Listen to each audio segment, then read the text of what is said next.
Bien-aimés dans le Seigneur, Shalom. Encore une fois, on se retrouve pour la suite de notre séance des questions-réponses que nous n'avons pas fini la fois passée. Je suis toujours accompagné de mon frère Christian Poto, avec qui nous allons continuer la partie des questions-réponses et nous sommes contents de vos questions.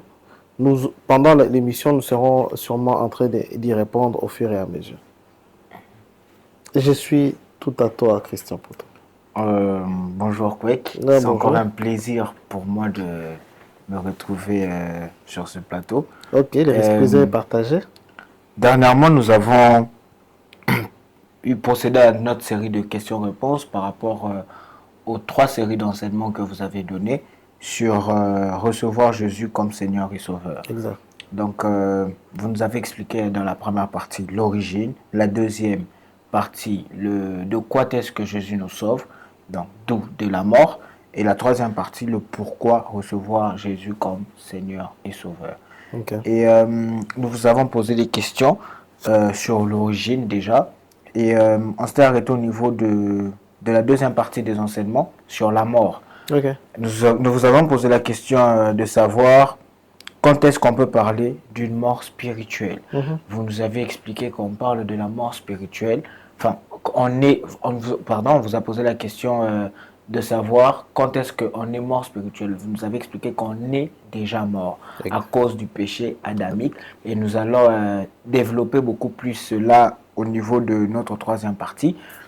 Mais on vous a posé une question vraiment pertinente, je ne sais pas si je peux me permettre de le dire, une question vraiment pertinente, celle de savoir si on peut dire que la vie chrétienne est une sorte de vie zombie, où on meurt, on est mort, on reprend vie, on meurt, on reprend vie, et pendant que vous étiez en train d'introduire votre réponse, vous nous avez parlé de 2 courants théologiques, où il y a l'un qui parle de la perte de la vie éternelle ou du salut, si on peut le dire comme ça, et l'autre qui croit qu'on ne peut pas le perdre. Alors, aujourd'hui, vous nous avez donné rendez-vous pour nous apporter beaucoup plus d'éclaircissement par la grâce de Dieu. Alors, on s'en remet à vous, Kwek. Ok. D'abord, je crois que j'avais donc, s'il faut revenir dans le contexte, j'avais expliqué qu'il existe 2 courants théologiques parlant de la perte du salut ou pas.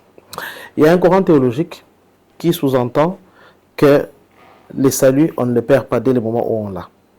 Peu importe la vie qu'on mène après, on ne perd pas le salut. Il y a un autre courant théologique qui reconnaît que le salut, on l'obtient.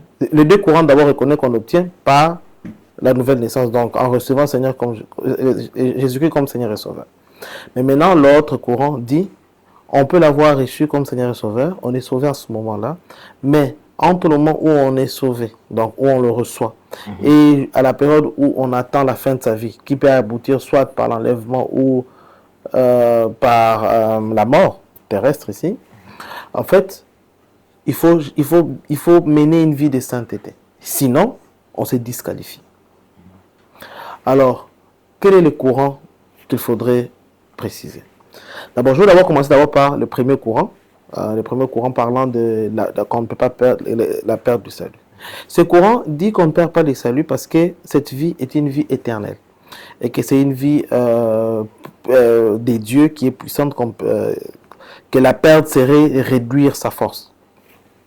D'abord, j'aimerais qu'on précise une chose. Cette vie, on ne l'appelle pas éternelle parce qu'on ne la perd pas et qu'elle est éternelle. On l'appelle éternelle parce que c'est une vie de l'éternité. Ça, il faudrait d'abord qu'on se mette d'accord. C'est un problème de définition du concept.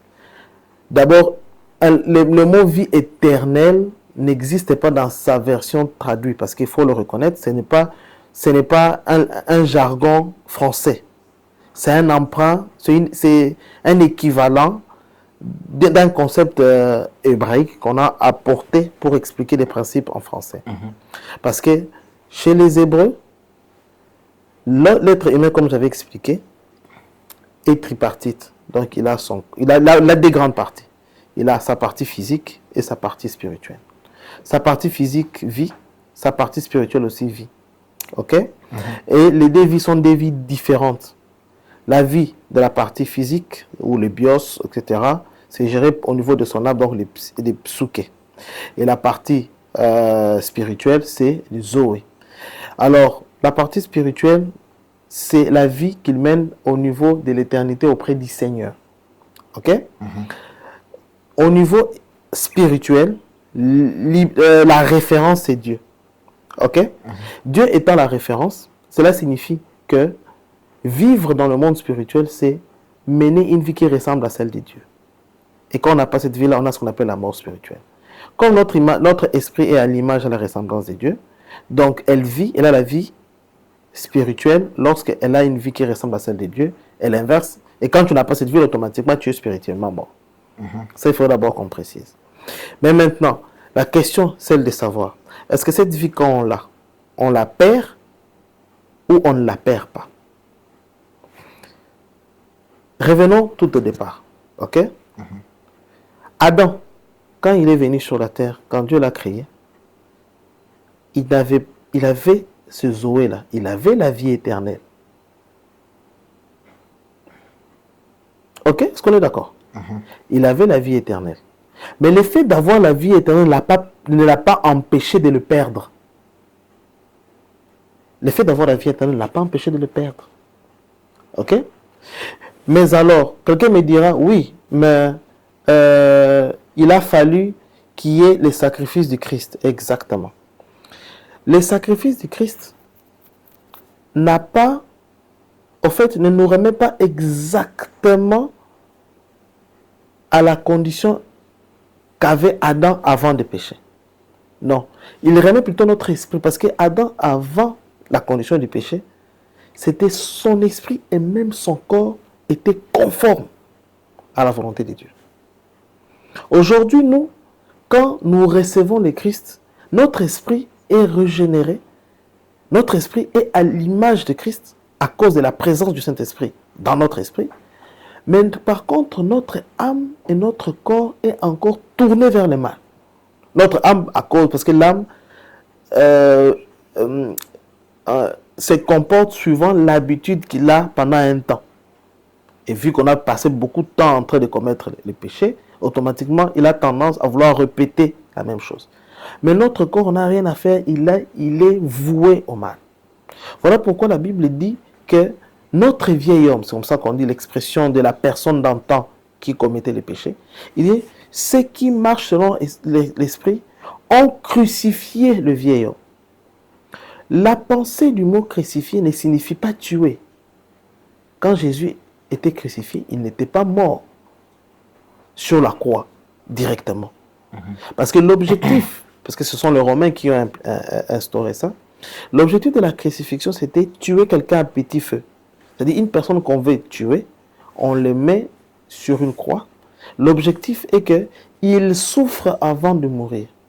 Et la Bible dit que ceux qui marchent selon l'esprit ont crucifié leur vieil homme. C'est-à-dire le vieil homme est là, mais il est mis hors d'état de nuire à cause de la place qu'on a laissée au Saint-Esprit d'agir en maître. Ok? Maintenant, la question est de savoir, est-ce qu'on le perd ou on ne le perd pas? Eh bien, lorsque vous vous référez à la parole de Dieu, vous verrez que Paul explique les personnes qui hériteront du royaume des cieux. On dit les débauchés, les ivrognes, etc., n'hériteront pas du royaume des cieux. Quand Paul parle, il ne s'adresse pas aux païens. Il ne s'adresse pas aux gens qui n'ont jamais connu le Seigneur. Il s'adresse aux personnes ayant connu le Seigneur, nés de nouveau, mais il leur fait comprendre que si vous êtes des débauchés, si vous êtes des ivrognes, ok, malgré le fait que vous êtes nés de nouveau, vous n'allez pas hériter du royaume des cieux. Ok? Et même pour enchérir, pour finir là où je vais atterrir, c'est que Paul dit, lorsqu'il parle de... J'aimerais retrouver les versets en question. Paul dit je cours afin de remporter les prix. Lorsque vous lisez les contextes des de ces versets-là, vous verrez que Paul dit ceci. Paul est en train d'expliquer que, il dit que sa vie, il se comporte comme un athlète. Il traite durement son corps, de peur que, après avoir apporté les gens à l'évangile, que lui-même ne se retrouve pas disqualifié. Lui-même dit que je cours, je ne dis pas que j'ai atteint les buts. Le but du chrétien, c'est de se retrouver dans la présence de Christ lors de l'enlèvement. Si lui, Paul, après avoir écrit tous ses livres, reconnaît que peu importe le travail qu'il a fait, il n'a pas encore atteint les buts. Ça signifie que le fait d'être né de nouveau ne garantit pas qu'on est déjà allé au ciel. Parce qu'il faut qu'on se le dise. Naître de nouveau, le Saint-Esprit qu'on donne, la Bible dit que Dieu nous l'a donné comme une avance, comme un acompte. C'est un avant-goût. Nous sommes comme des fiancés préparés à un mariage. Un fiançailles, ce n'est pas quelque chose de conclu et finalisé. Si nous voulons trouver Dieu lui-même, quand il a voulu venir sur la terre, il a cherché une famille qui était assez correcte. Dans cette famille où il est venu, c'était une famille de gens qui étaient fiancés, Joseph et Marie. Mais quand Joseph apprend, quoi qu'étant fiancé, que Marie est enceinte, il avait le plein pouvoir d'arrêter ces mariages. Et nous, en disant que celui qui a le salut ne peut pas le perdre, on sous-entend que celui qui est fiancé, peu importe le comportement de la femme qu'il aimerait épouser, il est obligé de l'épouser parce qu'il a fiancé. Ça, c'est complètement faux. Ok. Ça, c'est complètement faux.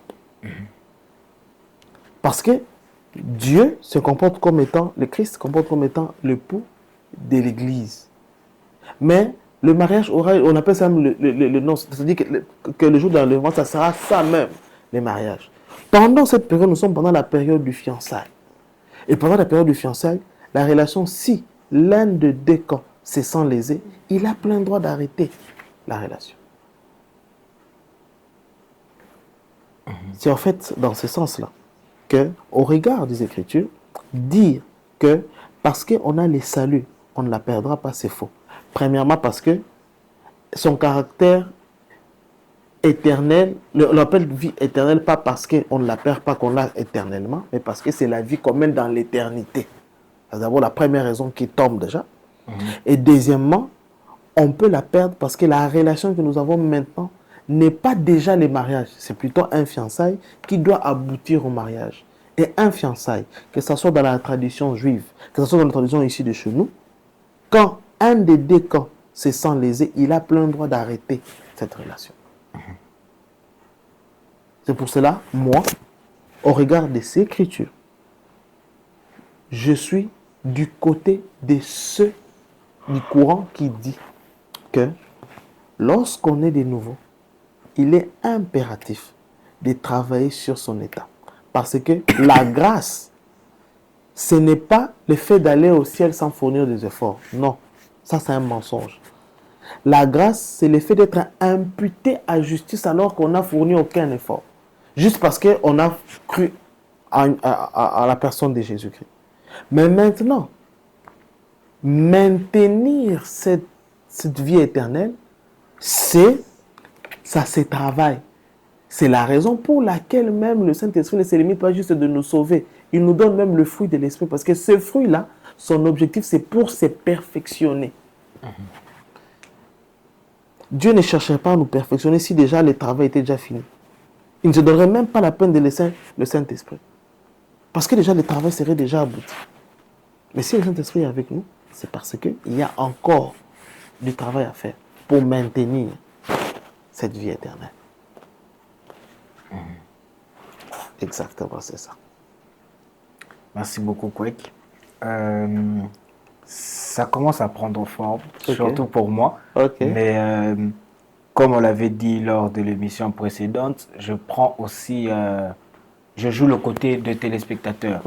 Et ben, comme aussi vous pouvez le faire sur le numéro affiché sur les bas de vos écrans, vous pouvez nous envoyer vos notifications, vos questions, vos requêtes pour que Quake puisse y répondre. Et nous en avons reçu. Mhm. Il y a, on ne va pas citer le nom bien sûr, Ok. il y a une personne qui nous dit, un chrétien est racheté. Oui. Il dit, un chrétien est une nouvelle créature. Mhm. Il a cité le passage de 2 Corinthiens 5, 17 qui dit, Mhm. si quelqu'un est en Christ, il est une nouvelle Nouvelle créature. créature. Les choses anciennes sont passées, toutes choses sont devenues nouvelles. Et il rajoute en commentaire, un chrétien n'est pas seulement une version améliorée de sa personne, mais une nouvelle créature en Christ. Mhm. Et il dit, si un chrétien perdait son salut, cela impliquerait la destruction de cette nouvelle créature. Ok. Point. Apparemment, ce n'est pas une question. Et par ces commentaires, j'aimerais tirer une question. Oui. On reçoit Jésus, l'on devient une nouvelle créature. Mhm. On pêche, on perd, entre guillemets, les saluts. On meurt. On doit encore renaître de nouveau après avoir connu cette mort alors qu'on avait déjà reçu Jésus. Non. Sommes-nous toujours une nouvelle créature malgré que nous mourrons encore une seconde fois, on va le dire comme ça? Voilà. J'aimerais d'abord, il faut qu'on fasse la différence des choses.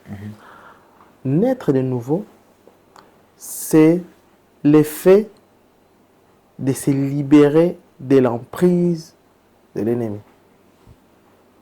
Ok? C'est l'effet de quitter de l'autre côté. Je vais donner vraiment un exemple de la Bible parce que la Bible nous dit que l'Ancien Testament, c'était l'ombre de choses à venir. Lorsque vous regardez l'histoire de la Bible, vous verrez que Jésus, pour ceux qui ne savent pas par exemple, Jésus, son nom, ce n'était pas Jésus. Son nom hébraïque, c'était Yoshua. Ok? Il a exactement le même nom que Josué, Yoshua. Ok? Ok? Et maintenant, l'Ancien et le Nouveau Testament, c'est écrit en des langues différentes. L'Ancien Testament, comme c'est la culture des Hébreux, etc., c'est écrit en leur langue, en hébreu. Alors, on a traduit Yoshua en français, ça donnait Josué. Alors, le Nouveau Testament était écrit en grec parce que l'objectif du Nouveau Testament, c'était d'atteindre les extrémités de la terre. Et puis, à cette époque-là, comme c'est que l'anglais aujourd'hui, c'était les Grecs. Alors, ils ont voulu écrire dans une langue que beaucoup de gens pourraient lire. Ainsi, ils ont trouvé l'équivalent, donc ils ont traduit Yoshua en grec, qui a donné Jésus. Et puis après, nous, quand on a pris la version française, on a traduit ça en français, ça a donné Jésus. Mais c'est exactement le même nom. Maintenant, si nous revenons maintenant dans l'Ancien Testament, maintenant on projette, partant de nom, on voit que Jésus est l'image de Josué. Qui est Josué dans la Bible? Josué est celui qui a fait entrer le peuple à la terre promise. Ok? Mais avant d'entrer dans la terre promise, qu'est-ce qui s'est passé? Avant d'entrer dans la terre promise, il y a d'abord eu un précurseur. Ok?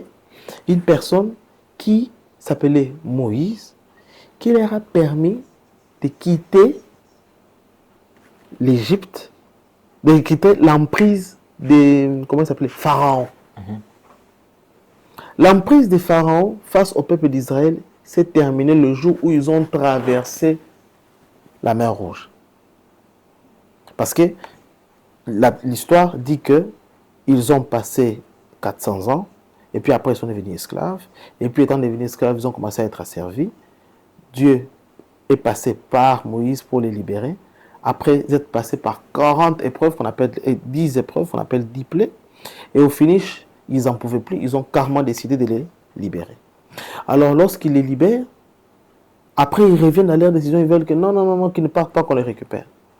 Pendant qu'ils sont en train de partir, Dieu fait un miracle extraordinaire, il ouvre la mer Rouge en deux, il traverse en sec, et les autres, quand ils voulaient entrer pour les récupérer, ça se referme et puis ils meurent. Ils se retrouvent de l'autre côté de la mer Rouge. Ils sont complètement libres. Ils ne sont pas sous l'emprise du diable. Et qu'est-ce que je dis? Des pharaons. Mais ce n'est pas ces gens-là qui ont traversé, qui ont accédé à la terre promise. L'objectif, ce n'était pas de quitter l'Égypte. L'objectif, c'était atteindre la terre promise, là où coule le lait et le miel. Mais ils ne sont pas allés. Pourquoi? Quoiqu'étant libres, ils ont gardé la mentalité du Dieu des Égyptes et ils ont commencé à poser des actes qui a fait que Dieu décide d'exterminer cette génération en leur faisant perdre 40 ans dans le désert pour faire entrer à la terre promise leurs enfants. Par Josué. Qu'est-ce que cela veut dire? Cela veut tout simplement dire que ce n'est pas parce qu'ils étaient libérés de l'Égypte qu'ils ont atteint la terre promise. La Bible même nous dit, la traversée de la mer Rouge est l'image du baptême. Or, on ne peut pas être baptisé si on n'est pas né de nouveau.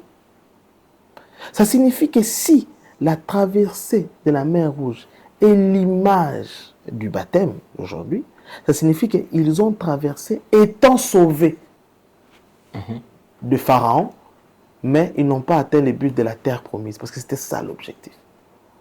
C'est ce que je suis en train d'expliquer ici. C'est que tu peux naître de nouveau, tu es baptisé pour autant. Mais si, pendant les 40 ans que tu dois traverser dans le désert pour atteindre la terre promise, tu ne te conformes pas à la loi de Dieu, qui à l'époque était sur des pierres, mais qu'aujourd'hui Dieu a mis ça dans nos cœurs à travers le Saint-Esprit, si tu ne t'y conformes pas, tu ne feras pas partir de la génération de Josué et Caleb qui accéderont à la terre promise. Waouh. Ça n'a rien à voir, parce que tu diras quoi? Tu diras qu'ils ont été libérés par la grâce. Ils n'ont fourni aucun effort. Ils étaient esclaves. Ils n'avaient aucune armée. Ce n'est pas leur force qui a fait qu'ils se retrouvent libérés de Pharaon.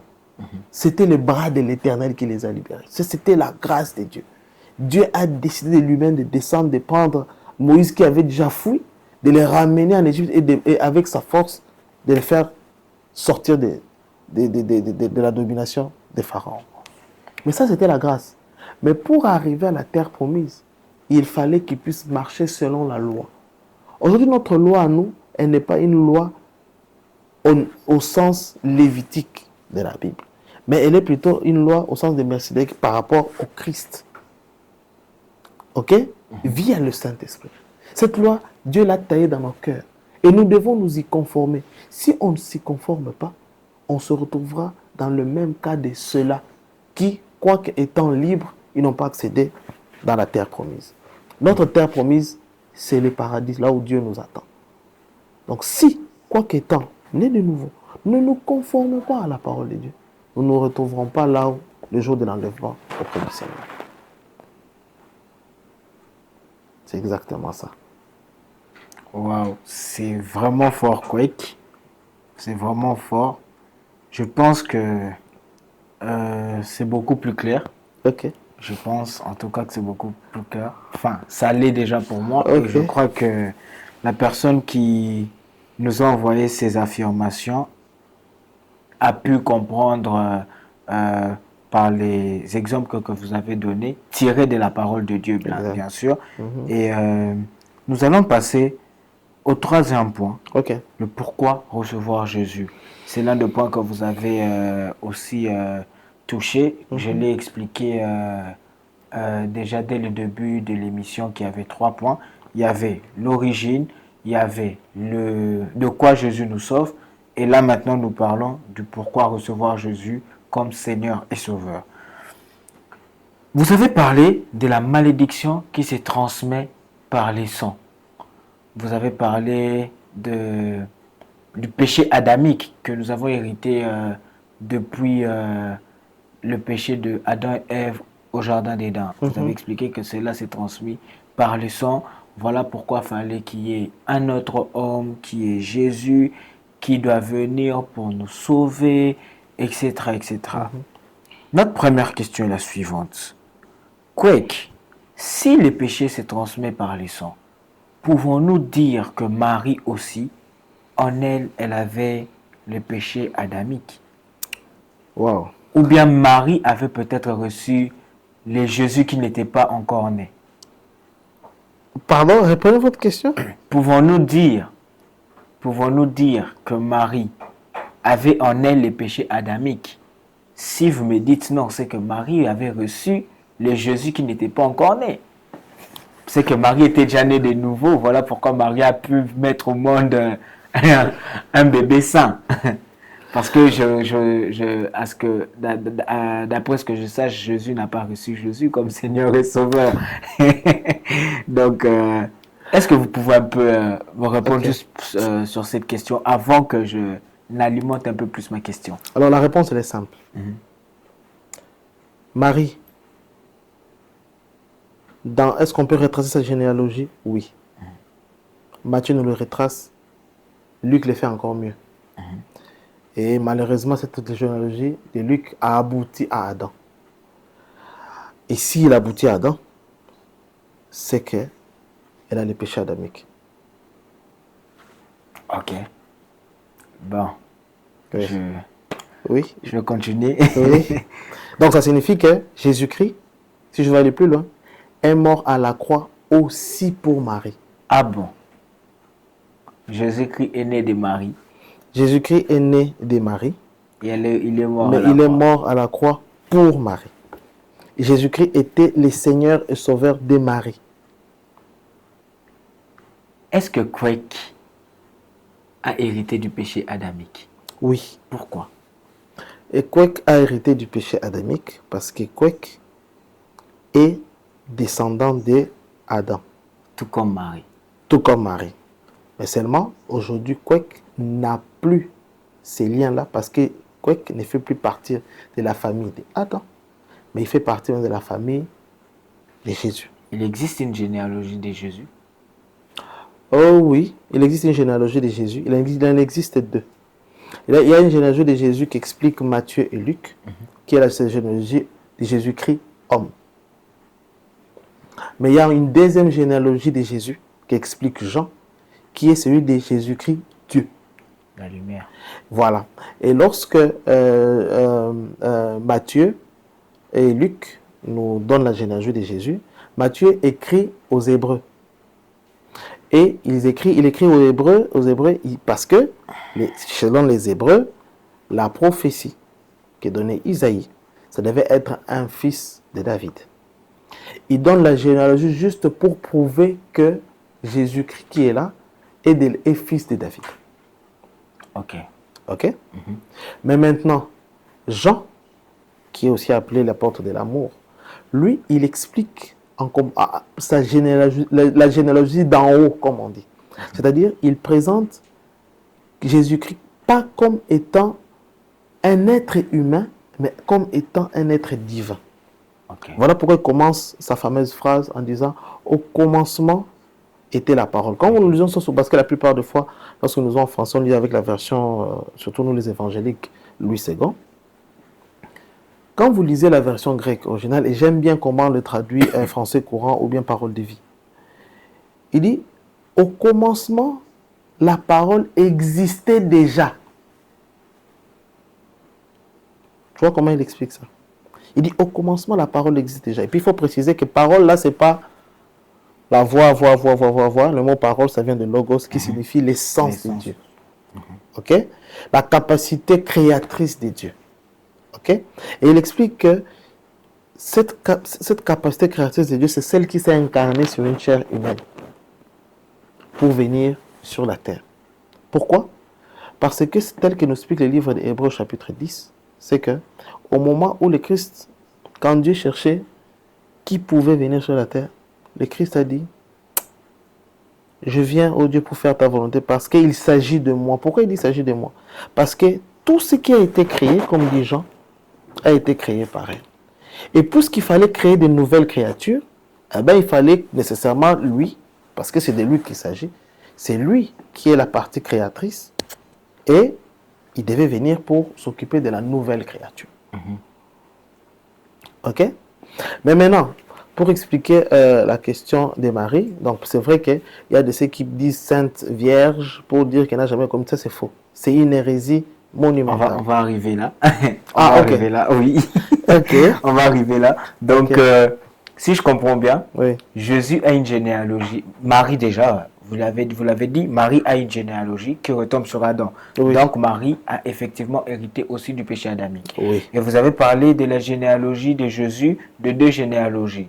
Jésus Dieu, Et Jésus homme. Voilà. Jésus qui était 100% Dieu, Oui. qui était 100% homme. Oui. Maintenant, 100% homme, il faut maintenant préciser une chose. C'est que par rapport à Marie, quand on remonte la généalogie de Marie, on remonte jusqu'à Adam parce qu'elle a le sang d'Adam. Dans cette généalogie-là, lorsqu'on parle de Jésus, On remonte jusqu'à David. non. On monte seulement, en fait, Jésus est fils de David, pas parce qu'il a le sang de David, mais simplement parce que il est né sous les toits d'un descendant de David. Ok? Quick, vous allez un peu nous expliquer ça, Oui. parce que vous nous parlez d'un Jésus 100% homme aussi, Oui, mais qui n'a pas de père. qui est né d'une Marie qui a hérité du péché adamique. Oui. Alors, si cela se transmet par les sangs, Oui, expliquez-moi, Jésus avait du sang en lui. oui, Expliquez-moi comment Jésus n'a pas hérité, parce que d'après ce que je comprends, ce que vous essayez de nous faire comprendre, moi et nos chers téléspectateurs, c'est que Jésus n'a pas hérité du péché adamique. Oui. Vous pouvez un peu essayer de nous éclaircir dessus. Voilà. J'éclaircis très simplement. Lorsqu'on parle de la généalogie de Jésus, de Marie, Marie était parentée à Élisabeth, qui était lévite. Si elle était femme d'une souveraine sacrificateur, elle devait être donc lévite de père et de mère. Donc on peut dire que Marie avait un sang lévitique. Ok? Maintenant, il s'est fait que s'il avait un sang lévitique, Jésus s'appelle fils de David, pas parce qu'il était venu, parce que justement l'enfant appartient au père. Et à cette époque-là, personne ne savait que Jésus était une grossesse venue du Saint-Esprit, étant né sous le toit de Joseph, et qu'il avait épousé avant que les gens sachent que Marie était enceinte. Tout le monde a attribué à Jésus comme père Joseph, qui est descendant de David. Voilà. Mais maintenant, c'est un faux descendant de David, entre guillemets, je l'ai dit. Pourquoi? Parce que Jésus n'est pas né de la sémence de Joseph. Dans Luc chapitre 1, on explique comment Jésus-Christ est né. L'ange est apparu à Marie et lui a informé qu'elle concevrait un enfant. Il a posé même la question, comment cela serait-il possible? Parce que je ne connais point d'homme. Le Saint-Esprit lui a expliqué que les saintes brutes te couvriront de son ombre, ok? Et tu conserveras. C'est pour ça que l'enfant que tu conserveras sera un saint enfant. Donc, j'avais expliqué au départ, nous héritons du péché d'Adam parce que notre vie vient de la sémence d'Adam. Le mot sémence vient du mot sperma, ok? D'où vient sperme et spermatozoïde, en fait. Ok? Nous, c'est la succession des différents spermatozoïdes depuis Adam qui fait qu'on a la vie, nous avons les péchés adamiques. Mais sauf que Jésus, lui, ce n'est pas une sémence humaine qui l'a amené à la vie. C'est la puissance du Saint-Esprit qui l'a amené à la vie. Ok? Mais là, une autre question que tu as posée, c'est que c'est vrai, il n'est pas né d'une naissance. Le fait qu'il ne soit pas né d'une naissance adamique, mais de la puissance du Saint-Esprit, on dit bien Esprit Saint, ça fait que lui, il ne portait aucun péché. Il était saint. Maintenant, ta question que tu as posée, saint, on l'admet, ok? Mais n'empêche qu'il était dans le sang de Marie. Et jamais un enfant peut être dans le sang d'une femme sans pour autant avoir un sang mélangé. Comment alors ça se fait que, quoique ayant eu le sang de Marie, le sang de Marie ne lui a pas transmis des péchés? Ah, c'est ce qu'explique Jean. C'est exactement ce qu'explique Jean. Il explique comment fonctionne le Zoé. Quand il dit, au commencement était la parole, on peut lire ça. Hein? Okay. Tu peux trouver Jean chapitre 1, verset 1. J'aime bien la version, soit français courant, soit parole des vues, c'est comme tu veux. Jean 1. Jean 1, tout au début. Au commencement était la parole. Non, choisis la version, par exemple, français courant ou bien parole de vie. Voilà. La version français courant. Oui, j'aime ce français courant. C'est un français simple, facile. Non, choisis Semeur. Semeur, c'est plus simple. Semeur. Oui. Ah bah, attendez. Voilà. Voilà. Au commencement était celui qui est la parole de Dieu. Ok. Il était avec Dieu. Oui. Il était lui-même Dieu. Point. Ok. Au commencement, virgule. Oui. Il était avec Dieu. Oui. Un point encore. Oui. Et voilà. Continue. Que je continue? Oui. Ok. Dieu a tout créé par lui. Rien de ce qui a été créé n'a été créé sans lui. Exact. Que je continue? Continue. C'est la partie qui est maintenant plus intéressante. En lui résidait la vie. Ok. Le mot vie là. En fait d'abord là. Le mot vie là, c'est pas psuke. Le mot vie là, c'est le mot zoé. C'est ce qu'on a traduit en français par vie éternelle. Ah bon? Ok. Continue maintenant. En lui résidait la vie. Et cette vie était la lumière des hommes.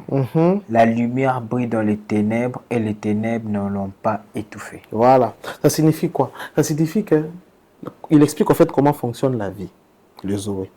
Il dit, si je dois paraphraser, il dit que la vie éternelle se comporte comme la lumière, ou le péché c'est comme les ténèbres.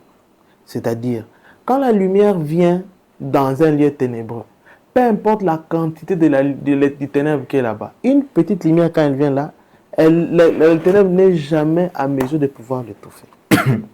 Il y a souvent un court-métrage qui passe chez nous à Métanoïa TV qui explique en fait ces principes. Ok? C'est-à-dire quoi? La vie éternelle, si c'est dans un verre, ok? Je pense que de l'eau c'est dans un verre la vie éternelle. Là il y a la vie éternelle. Si tu prends les péchés, tu mets dans la vie éternelle là, ça ne fait absolument rien. La vie éternelle reste domine parce que c'est comme une lumière face.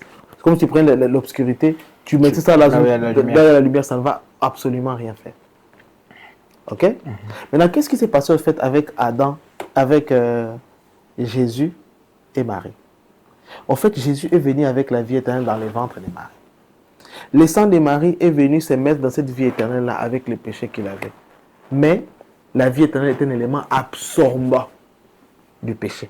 Ça absorbe le péché. C'est ce qui a fait que les péchés de Marie ne pouvaient rien faire à la vie éternelle. Et Jésus l'a même prouvé. C'est-à-dire que lorsqu'il se retrouvait devant des lépreux, au lieu que lui, il puisse être contaminé par les lépreux, comme il a vu la vie éternelle, lui, il transmettait la vie éternelle qui détruisait la lèpre. Tu comprends? Une femme de perte de sang, elle est malade. Quand elle le touche, qu'est-ce qui se passe? On est à quelle époque? On est à l'époque de l'Ancien Testament où une femme qui connaît ses périodes de règles est considérée comme étant impure. Et la loi dit, lorsqu'une personne qui a ses règles touche une autre personne, automatiquement, la personne est considérée comme doit se mettre à l'écart. Mais avec Jésus, c'est l'inverse. La femme à perte de sang touche Jésus. Au lieu que Jésus devienne impur, c'est la pureté de Jésus qui s'applique sur cette femme. C'est comme ça que fonctionne la vie éternelle. Voilà pourquoi c'est lui qui a la vie éternelle. Quand l'onction de Dieu vient sur lui, lorsqu'il impose les mains à un malade, au lieu que la maladie puisse le prendre, c'est la vie éternelle qui entre là-bas et détruit la maladie qui est de l'autre côté. Ok. C'est ce qui a fait que la présence, la vie éternelle de Jésus ne pouvait pas être étouffée, comme dit Jean, ne pouvait pas être étouffée par le péché ou les ténèbres de Marie. Wow. C'est ça que tu remarques même dans Genèse chapitre 1. Lorsque la première personne qui a mangé le fruit, c'était Marie. Mais Jésus n'est pas... C'était Ève. Ève, oui. Dieu n'est pas venu quand Ève avait mangé le fruit. Ok. Parce que tant que Adam n'avait pas encore mangé le fruit, la sémence était sauvée. La sémence était sauvée parce que quand Ève allait tomber enceinte, cet enfant-là, ayant la vie éternelle, le sang d'Ève n'allait pas détruire. Le problème s'est posé quand c'était Adam qui a mangé ça. C'est fort ça. C'est alors que Dieu regarde et dit, mais non, qu'est-ce que vous avez fait? Là, vous me poussez maintenant à aller à la croix. Parce que si Adam avait pu mettre enceinte Ève, quoi que Ève avait mangé le fruit interdit, le problème n'allait jamais se poser. C'est pour ça que le fait qu'il avait pris, Dieu n'avait pas fait un problème, il n'était pas venu. Mais dès le moment où Adam en a pris, Et puis Dieu faisait confiance. Vous savez qu'Adam a toujours été un homme correct pendant toutes les années où Ève n'était pas là. Peut-être qu'il avait été aussi soumis aux tentations, mais qu'il ne fléchissait pas. Mais c'est quand Adam a pris qu'il a dit, ah non, qu'est-ce que tu as fait? T'as tout de tout, mon gars. Alors tu as complètement tout bousillé. On est obligé de passer au plan B. Ok.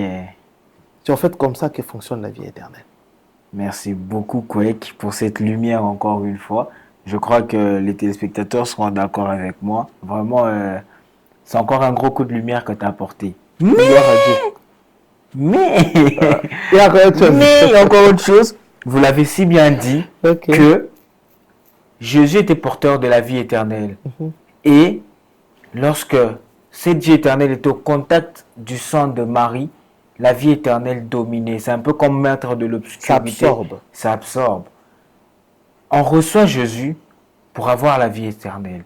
En recevant Jésus, est-ce qu'on a cette vie éternelle-là? Non, en fait, oui. Pourquoi? Parce que Jésus-Christ avait... En fait, comment se fait sa nouvelle naissance? C'est exactement ce que j'ai expliqué. Jésus, la vie éternelle, il vient entrer en nous et il absorbe tous les péchés. Et c'est comme ça qu'on a la vie éternelle. Oh, gloire à Dieu. Parce que je voulais chuter avec la dernière question, mais on va un peu revenir au niveau de la mort par rapport à ce que vous avez dit. Oui. Les saluts, on revient encore dessus. J'ai la vie éternelle. Oui. Pensez-vous pas que lorsque j'ai cette vie éternelle qui est la lumière, il y a le ténèbre qui vient. Je suis dans le ténèbre, donc je pêche. Comment je vais perdre la lumière à cause de ces ténèbres-là? Parce que le ténèbre ne peut pas dominer la lumière. Ah. Oui, parce que Jésus, ayant la vie éternelle, il était en contact avec Jésus ayant la lumière. On va parler de lumière. Était en contact avec les ténèbres du sang de Marie. Vous avez parlé de du fait que la lumière a absorbé les ténèbres.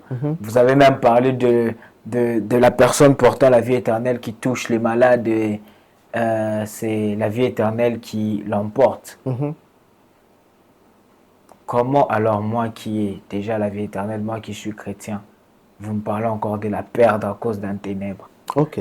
Donc, c'est vraiment contradictoire. Tantôt, c'est la lumière qui l'emporte, tantôt, c'est les ténèbres qui l'emportent. Vous pouvez encore apporter un peu plus de lumière dessus et puis on va chuter avec la dernière question. Ok. Maintenant, il y a une chose qu'il faudrait maintenant préciser. Souvent dans nos églises, lorsque nous devenons chrétiens, on nous demande d'aller gagner des âmes. Ok? Pourquoi? Parce que l'être humain, c'est son âme. Okay? C'est l'âme qui définit l'être humain. D'ailleurs, quand j'ai même dit que la vie de l'homme est dans le sang, d'autres versions même disent l'âme de l'homme est dans son sang. Ok? Ce qui fait toi, ce qui fait Christian Poto, c'est son âme. Mais l'homme est tripartite. Il a son corps, il a son âme et puis il a son esprit. Son lui là, c'est son âme. L'esprit de l'homme, c'est le point de contact entre l'homme et Dieu. C'est comme la prise qui permet à Dieu de se connecter à l'être humain. Ok? Mais en se connectant à l'être humain, son rôle c'est quoi? C'est apporter de la lumière dans ton âme. Parce que c'est ton âme qui doit être sauvée. C'est ton âme qui doit être gagnée. Alors, maintenant, il s'est fait que... Tu peux me donner ta main. Quand nous naissons de nouveau, Dieu nous tient comme ça. Personne n'est à mesure d'enlever la main de Dieu là. Mais toi, tu as le pouvoir de lâcher. Ok. Est-ce que tu t'es déjà posé la question de savoir? La Bible dit que, Jean 3,16, Dieu a tant aimé le monde qu'il a donné son Fils, afin que quiconque croit en lui ne périsse point, mais qu'il ait la vie éternelle. Jésus-Christ est mort pour qui? Pour tout le monde, n'est-ce pas? Si Jésus-Christ est mort pour tout le monde, pourquoi est-ce que tout le monde n'est pas automatiquement sauvé? Parce que la vie éternelle, ce que Jésus-Christ a fait, c'est quoi? Il a pris le salut, il l'a mis là. C'est ça l'œuvre de la croix. Tout ce que toi tu vas faire, c'est quoi? C'est prendre. Tu peux prendre. C'est prendre et partir avec. Ok? Mais si tu ne prends pas ça, tu n'auras pas cette vie éternelle. Ok. Ok? Elle sera disponible, mais tu n'auras pas cette vie éternelle. C'est pour ça que Jésus-Christ dit, Jean 8, vous connaîtrez la vérité, Jean 8, 32, vous connaîtrez la vérité et la vérité vous rendra libre, vous affranchira. Donc c'est ça même le salut, parce que le salut c'est le fait d'être sauvé, d'être libre. Mais écoute, ce n'est pas la vérité en question dont il parle, c'est lui, parce qu'il est le chemin, la vie et la vérité. En fait, ce n'est pas la vérité qui rend libre, parce que la vérité a existé depuis le commencement, tel que nous explique Jean. Ok? Mais c'est plutôt la connaissance de cette vérité qui rend libre. Ok? Connaître, dans la Bible, lorsque tu lis la version en grec, il y a deux mots souvent qui sont utilisés pour dire connaître. Il y a le mot grec epignosis, et puis il y a le mot grec ginosko. Epignosis, c'est connaître, mais du point de vue intellectuel. Ok? Gnosis, c'est de là que vient ce qu'on appelle le logis, zoologie, théologie. C'est une connaissance intellect.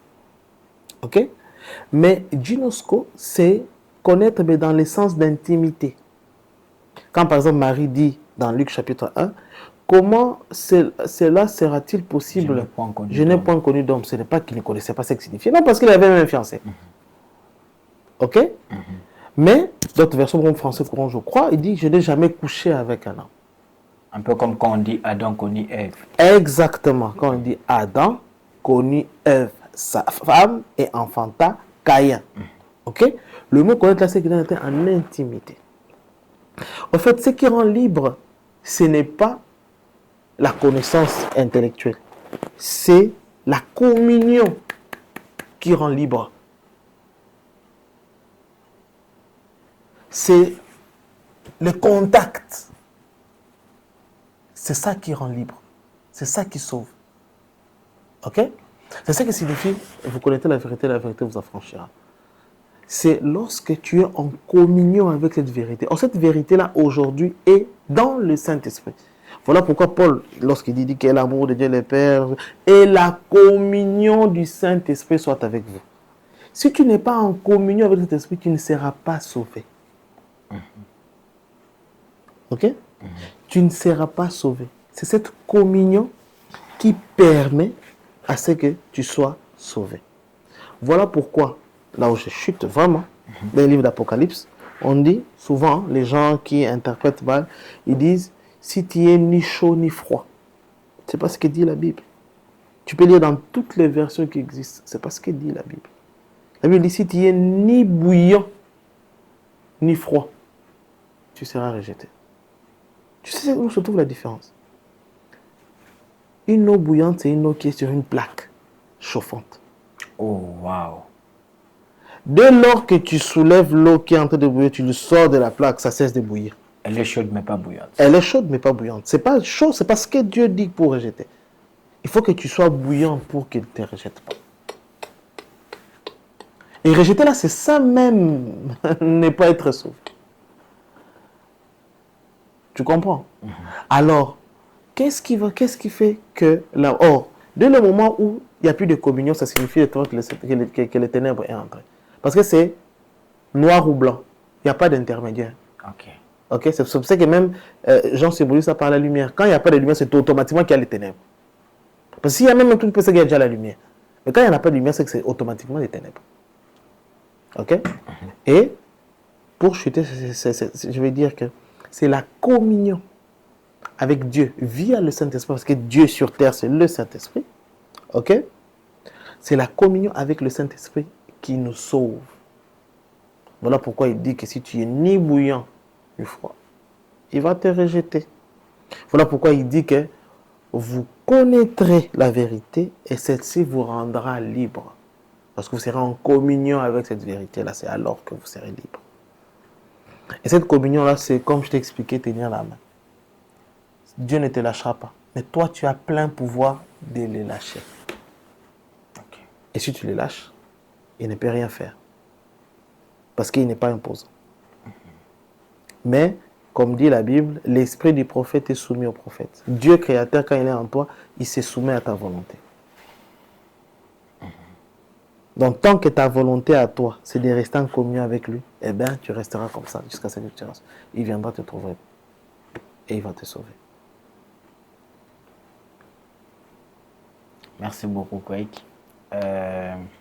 J'ose croire que cela nous a vraiment apporté encore plus de lumière et on s'en remet à vous. Ok, donc je crois que j'ai pu quand même étancher la soif que vous aviez par rapport aux questions que nous avons citées. Je rends gloire à Dieu pour le fait que nous l'avons fait. Maintenant, là, nous allons passer donc à la dernière partie qui reste. C'est que nous allons expliquer au prochain numéro comment l'on reçoit Jésus comme Seigneur et Sauveur. Parce qu'à un moment, on a compris ce que c'est. Ok, on sait qu'on nous sauve de la mort. D'accord. On sait pourquoi on doit être sauvé. C'est bien. Mais au finish, comment on fait maintenant pour être sauvé? Comment on fait pour le recevoir comme Seigneur et Sauveur? C'est ça qui sera la suite de notre prochain numéro. Pour aujourd'hui, en tout cas, je vous donne rendez-vous au prochain jour. Comme vous le savez déjà, il y a le numéro au bas de l'écran. Si vous avez des questions, n'hésitez pas de les poser. Nous pourrions, si nous trouvons ces questions pertinentes, commencer par rapidement à répondre à celles-ci avant d'entamer notre prochain numéro. Pour aujourd'hui, je vous dis que Dieu vous bénisse et on se voit la prochaine fois. Ciao, ciao. Tu dis pas au revoir à tes gens? Au revoir.